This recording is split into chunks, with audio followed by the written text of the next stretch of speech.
Size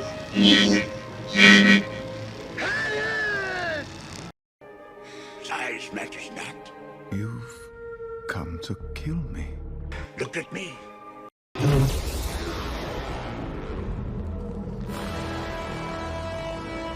Previously on Maul Shadowless.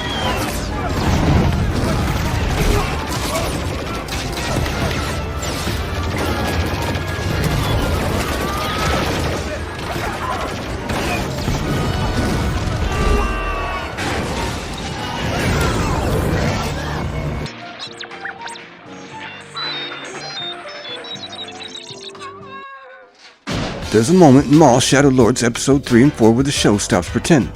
Stops pretending this is a crime story. Stops pretending this is a character study. Stops pretending Maul is in control. Because the second the Empire enters the frame, everything changes. Not gradually, not subtly, violently.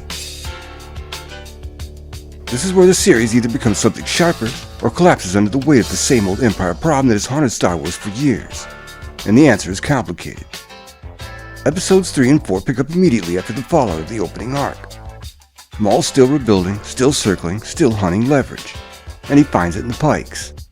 Not negotiation, not diplomacy, execution. He walks into the structure and removes the head, clean, efficient, and final.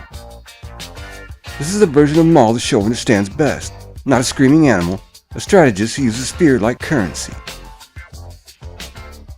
Each move brings him closer to the future confirmed in Solo, a Star Wars story, where he becomes the unseen force behind Crimson Dawn. But here, he's still early, still vulnerable, still one mistake away from being erased.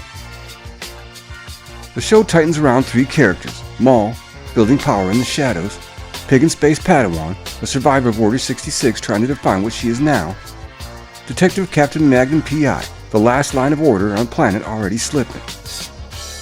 And each of them wants something fundamentally incompatible. Maul wants control, Pig Padawan wants clarity, Magnum P.I. wants stability. None of those goals can coexist, so the show does the only thing it can do: it forces them together. The most dangerous thing Maul does in these episodes is not kill, it's persuade. His approach to Space Pig is not built on lies, it's built on selective truth. The Jedi failed, the Order collapsed, the galaxy doesn't reward restraint, and for a moment, it works. Space Pig Padawan taps into anger, into something raw, something untrained. She fights differently, not like a Jedi, like someone adapting it to survive. Maul could end her, more than once. He doesn't, because this is not about victory, it's about conversion, and that makes every encounter between them even more settling than any fight scene. While Maul plays chess and Pig in Space questions reality, Detective Captain Magnum P.I. carries the show on his back. He's not chosen, he's not special, he doesn't have a force, he has a job. And that job becomes impossible the second Maul escalates. Magnum tries to hold the line without becoming the thing he hates, without turning into the Empire. That's the tension that defines him. Because deep down, he understands something Maul doesn't care about. Order built on fear is not order, it's occupation. And that line is about to be crossed whether he likes it or not. Episode 4 doesn't build to a climax, it detonates into one. Law enforcement versus Maul's forces, blasters, chaos, no clean lines. Then the Force enters the equation: Maul, Pig in Space, Nose Goblin. A 3-way collision of ideology and survival, and in the middle of it, something breaks. 2 boots. The betrayal isn't emotional, it's mechanical. Protocol overrides loyalty. A signal is sent, and that signal changes the entire show. The sky opens, the Star Destroyer descends, the Imperial March hits like a hammer, and suddenly, Maul is no longer the biggest threat in the room. The Empire has arrived. And that's bad for everyone. For Lawson, it means the death of autonomy. For Pig in Space, it means extinction. For Maul, it means delay. Because he's not ready. He can't fight Palpatine yet. Not without an apprentice, not without an army. So the show flips. The villain becomes a variable. The hunter becomes prey. This is the gamble. By introducing the Empire this early, the show risks undercutting Maul as the central threat. But it gains something else. Alignment. Not alliance, not friendship. Alignment. Maul and Detective Captain Magnum P.I. now exist under the same shadow. Both want the Empire gone from Janex. For very different reasons.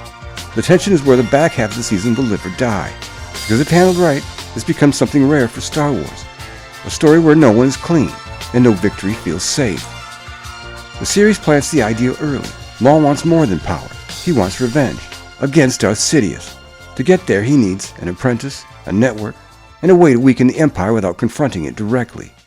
This is where the Inquisitors come in. The show is clearly building toward those encounters.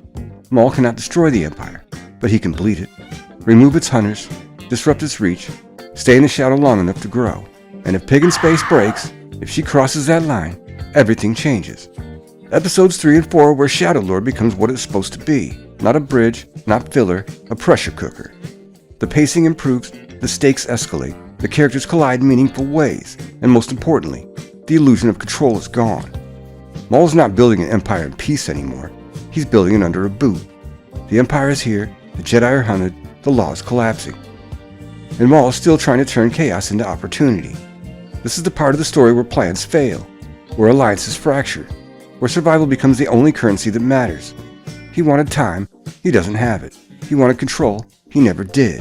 And now the galaxy is closing its fist around him, not as a master, not as a Sith, as something far more dangerous. A cornered predator. And cornered predators do not negotiate.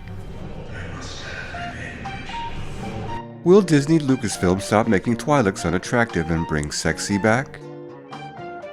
Will Padawan Pig in Space succumb to the power of the dark side, or will she defeat the Empire, fail at building a new Jedi Order, and separate herself from the Force and become a hermit drinking blue breast milk? Why is there a bazooka in Star Wars?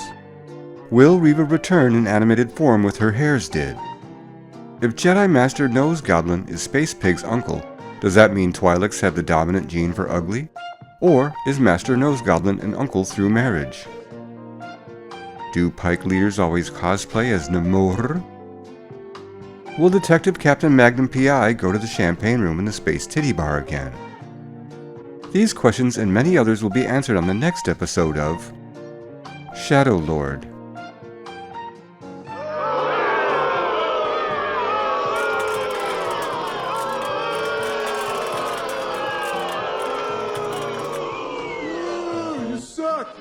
Hey man, if you down, like and subscribe. Catch you on the flip side, flapjacks.